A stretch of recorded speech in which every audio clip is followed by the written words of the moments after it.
अस्सलाम वालेकुम। आज हम ninth class chemistry second chapter का इंतहाई आसान और अहम टॉपिक स्टार्ट करने जा रहे हैं, जो कि है बोहर का एटॉमिक मॉडल।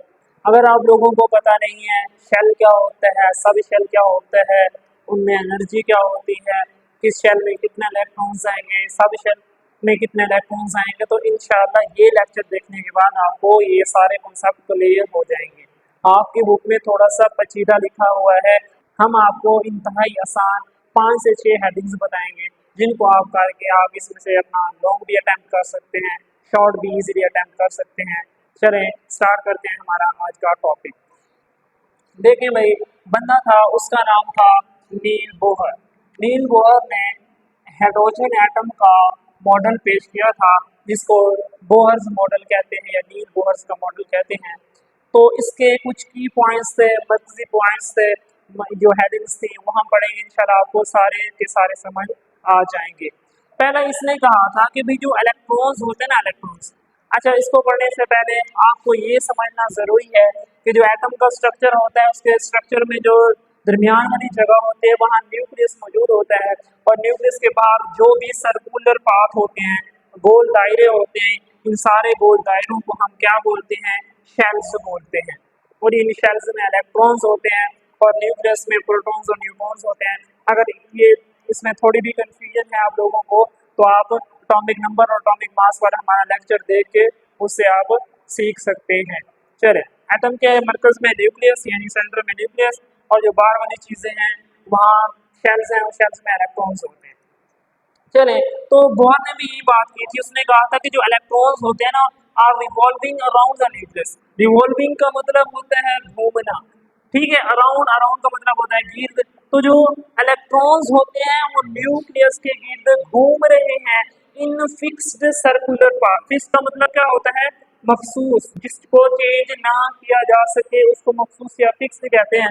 कहते हैं कि भाई फिक्स्ड सर्कुलर पाथ का मतलब गोल पाथ में या वो गोल रास्ते में इलेक्ट्रॉन्स हरकत कर रहे हैं, जिनको हम, उन रास्तों को हम क्या कहते हैं, ऑर्बिट भी कहते हैं, शेल भी कहते हैं। तो आप लोग देख रहे होंगे कि ये गोल पाथ है, इन गोल पाथ में इलेक्ट्रॉन्स घूम रहे होते हैं।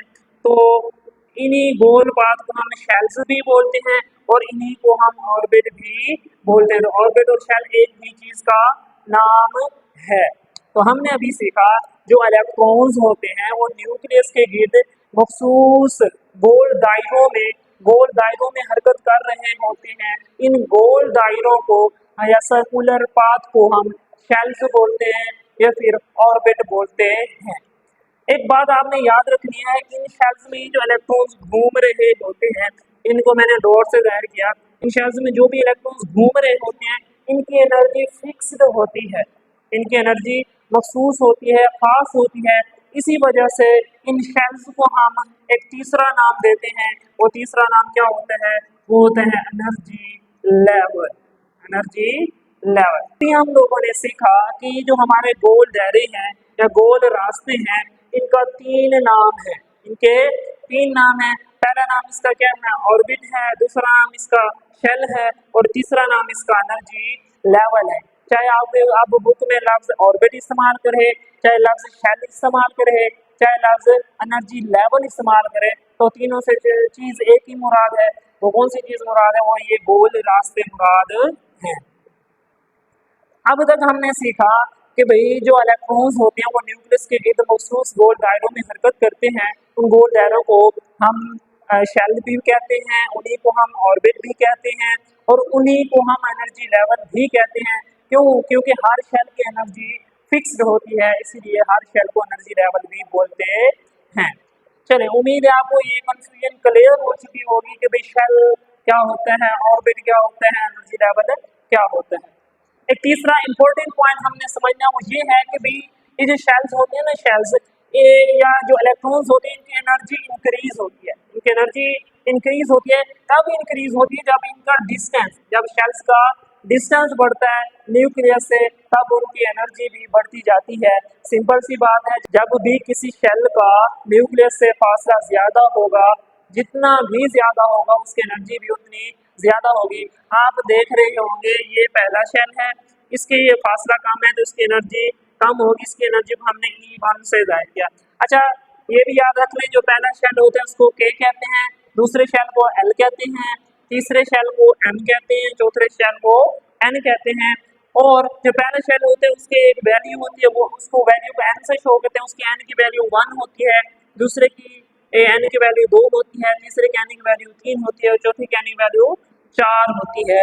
इसी तरह पहले शेल जो K है उसकी एनर्जी को हमने E1 से शो किया, दूसरे को E2 से शो किया, तीसरे को E3 से शो किया और चौथे को E4 से शो किया। तो ये एनर्जीज हैं। तो अभी हमने सीखा कि भाई जैसे न्यूक्लियस से फासला बढ़ता है उस शेल की एनर्जी भी बढ़ती है।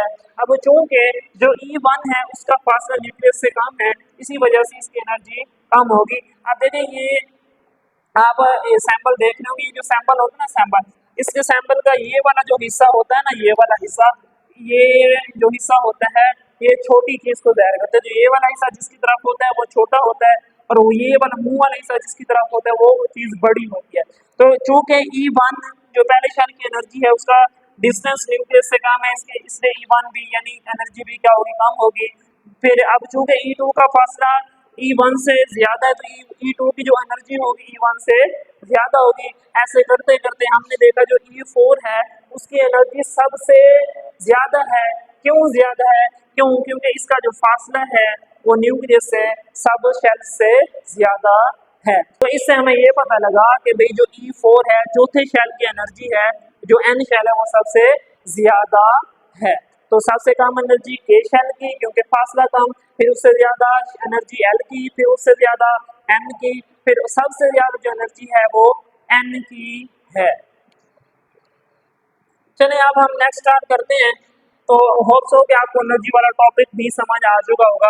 अब हमारी चौथी हेडिंग स्टार्ट करते हैं, वो ये है सब शेल। देखिए एक जो शेल होता है शेल वो मजीद तकसीम होकर सब शेल बनाता है।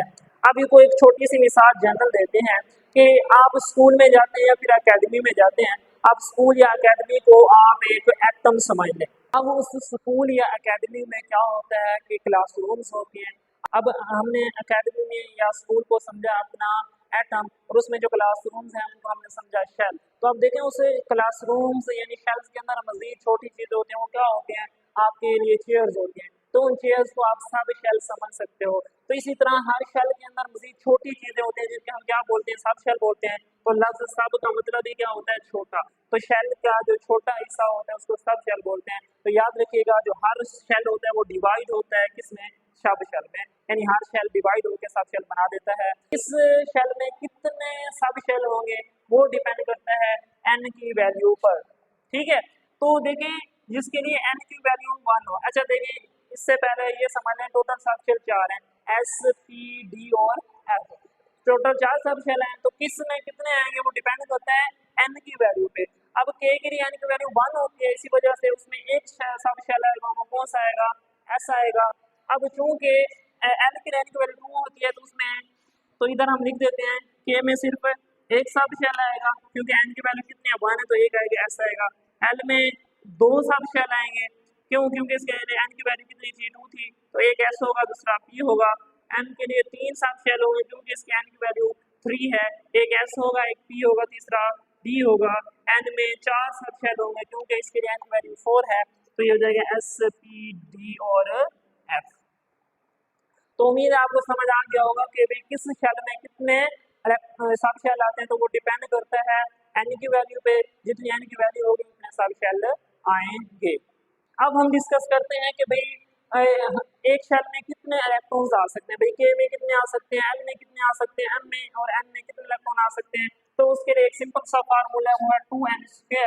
तो आप लोगों ने देखा कि हम k है ना, k के लिए n की वैल्यू 1 है, तो हम इसकी n की जगह 1 पुट करेंगे तो a का स्क्वायर 8 ही होता है, तो 2 1 2 यानी k में 2 इलेक्ट्रॉन्स आएंगे। जबकि हमारा जो l है उसमें n की वैल्यू 2 है, उसमें n की वैल्यू 2 है, तो 2 का स्क्वायर हो जाएगा 4, 4 2 रहे तो इसमें 8 इलेक्ट्रॉन्स आएंगे। m में हमारी n की वैल्यू कितनी है, 3 है, तो 3 स्क्वायर 9 और ये टोटल 18 इलेक्ट्रॉन्स हो जाएंगे।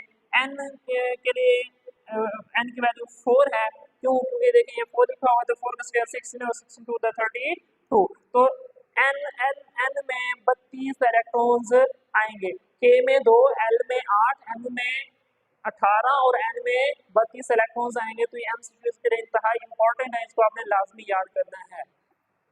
अब देखिए हमारे सब शेल में कितने इलेक्ट्रॉन्स आएंगे, तो इसके लिए कोई रूल्स एंड रेगुलेशन नहीं है। तो एस में 2 आते हैं, याद रखिएगा, पी में 6 आते हैं, डी में 10 आते हैं और एफ में 14 इलेक्ट्रॉन्स आते हैं। तो उम्मीद है आपको आज का टॉपिक समझ आया होगा। अगर आपको समझ आया तो अपने दोस्तों के साथ जरूर शेयर कीजिएगा ताकि उनका भी फायदा हो सके। जज़ाकल्लाहु खैर।